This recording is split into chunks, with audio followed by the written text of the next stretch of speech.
हमारे जीवन को कौन नियंत्रित करता है? आसमान के ग्रह नक्षत्र या ईश्वर अल्लाह गॉड? सवाल फिर सुनिए। हमारे जीवन में जो कुछ होता है, जन्म से लेकर मृत्यु तक, हर पल हर क्षण जो कुछ होता है, ज्योतिष शास्त्र के मुताबिक वह सभी नियंत्रण आसमान के 9 ग्रह 27 नक्षत्र करता है। और दूसरी ओर जो ईश्वर विश्वासी है उनके कहना है कि ईश्वर अल्लाह गॉड की मर्जी से हमारे जीवन का हर एक घटना होती है। जन्म से लेकर मृत्यु तक जो कुछ होता है सभी ईश्वर की मर्जी से होता है।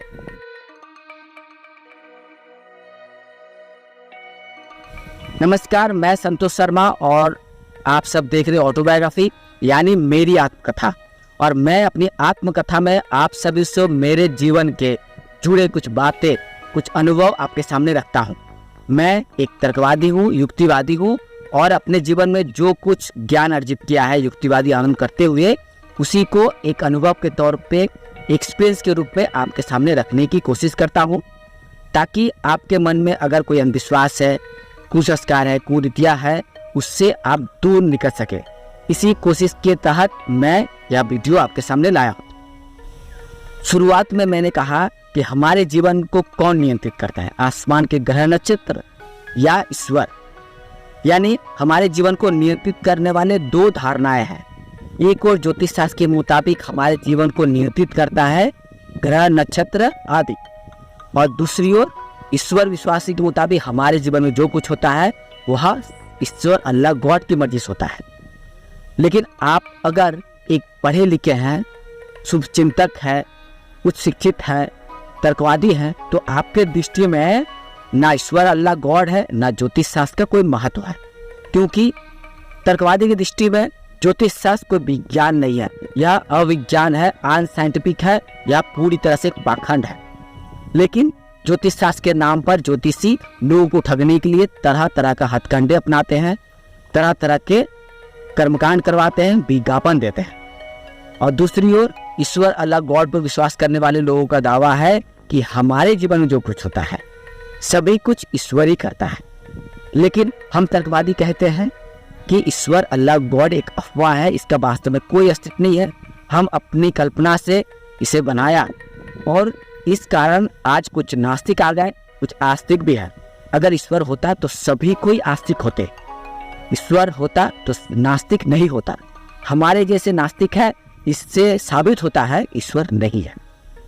तो बात मैं कर रहा था कि हमारे जीवन को कौन नियंत्रित करता है, ईश्वर अल्लाह गॉड या आसमान के ग्रह नक्षत्र? अगर आप कोई ज्योतिष शास्त्र की किताब खोल लीजिए, या अभी गूगल के ज़माने में, इंटरनेट के युग में, आप गूगल पे सर्च कर लीजिए कि हमारे जीवन को नियंत्रित करने वाले कौन है, तो देखिए वहाँ पे आपको कुछ जवाब मिलेगा। कुछ लिखा रहेगा कि हमारे जीवन को नियंत्रित करता है समाज, देश, प्रकृति, और ज्योतिष शास्त्र कहेगा कि हमारे जीवन को नियंत्रित करता है आसमान के ग्रह नक्षत्र, और ईश्वर विश्वासी कहेंगे कि हमारे जीवन को नियंत्रित करता है ईश्वर अल्लाह गॉड। तो आप किस बात पे विश्वास करें?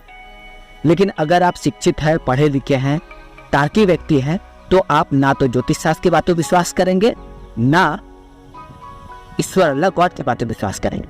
आप प्रकृति की बातों में विश्वास करेंगे, देश की बात में विश्वास करेंगे, समाज की बात में विश्वास करेंगे। क्योंकि हमारे जीवन में जो कुछ होता है कुदरत के नियम से ही होता है। हमारे जीवन में जो कुछ होता है समाज के नियम से होता है, देश के नियम से होता है।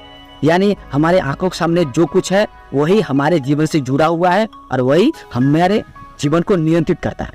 लेकिन आसमान के कोई ग्रह नक्षत्र हमारे जीवन को नियंत्रित नहीं करता। इसी तरह से गॉड अल्लाह भी है, वह भी हमारे जीवन को नियंत्रित नहीं करता। मैं अपने इस बात से यही सवाल खड़ा करना चाहता हूँ कि आप खुद तर्क की कसौटी पे पढ़ के देखिए कि कौन सी बात सही है, कौन सी बात गलत है। इसके लिए आपको मेरी बात पे विश्वास नहीं कर रहा है, आप खुद पढ़ना शुरू करिए, तर्कवादी किताबें पढ़िए, ज्योतिष शास्त्र पढ़िए, विज्ञान आधारित किताबें पढ़िए, समाज से जुड़े और भी पुस्तकें जो है ज्ञानवर्धक, आज वीडियो भी है, उसे देखिए और खुद तय करिए कि आप किस बात पे विश्वास करेंगे। ज्योतिष शास्त्र पर विश्वास करेंगे, ईश्वर पर विश्वास करेंगे, या आप खुद पर विश्वास करेंगे। हम जो युक्तिवादी होते हैं वह अपने आप पे विश्वास करते, ज्ञान पे विश्वास करते हैं, किसी अंधविश्वास पे नहीं। और हमारे दृष्टिकोण में ईश्वर अल्लाह गॉड का वास्तव में कोई अस्तित्व नहीं है, यह पूरी तरह से अफवाह है। हमारे दृष्टिकोण में यानी तर्कवादियों के दृष्टिकोण में ज्योतिष शास्त्र एक पाखंड है और ज्योतिष शास्त्र के नाम पे ज्योतिषी लोगों को ठगता है। तो मैं आपसे यही कहना चाहूँगा कि आप खुद पढ़िए, खुद जानिए, खुद जानने की कोशिश करिए, सच्चाई आपको जरूर मिल जाएगी। तो ज्योतिष शास्त्र संबंधी, ईश्वर अल्लाह से संबंधित और भी बातें, जुक्ति से संबंधित और भी बातें, अपना अनुभव मैं आगे भी आपको बताता रहूँगा। आप सब देखते रहिए ऑटोबायोग्राफी, साथ में मैं संतोष शर्मा। नमस्कार।